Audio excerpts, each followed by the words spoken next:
Hello everyone and welcome to Tech Upskill channel. In today's video, I will show you how to use tabs in Notepad on Windows 11. And now, let's get started.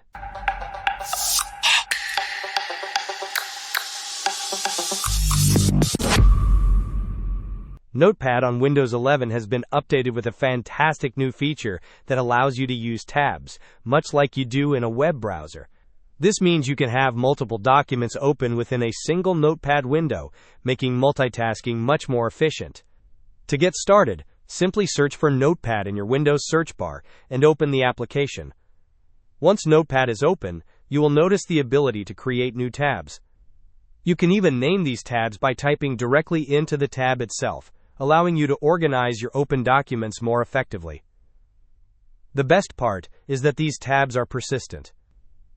Even if you close Notepad and reopen it later, your tabs will be restored exactly as you left them, saving you the hassle of reopening each document individually. Hope this was helpful. Don't forget to like and subscribe if you enjoyed. As always, thanks for watching and I will see you in the next video.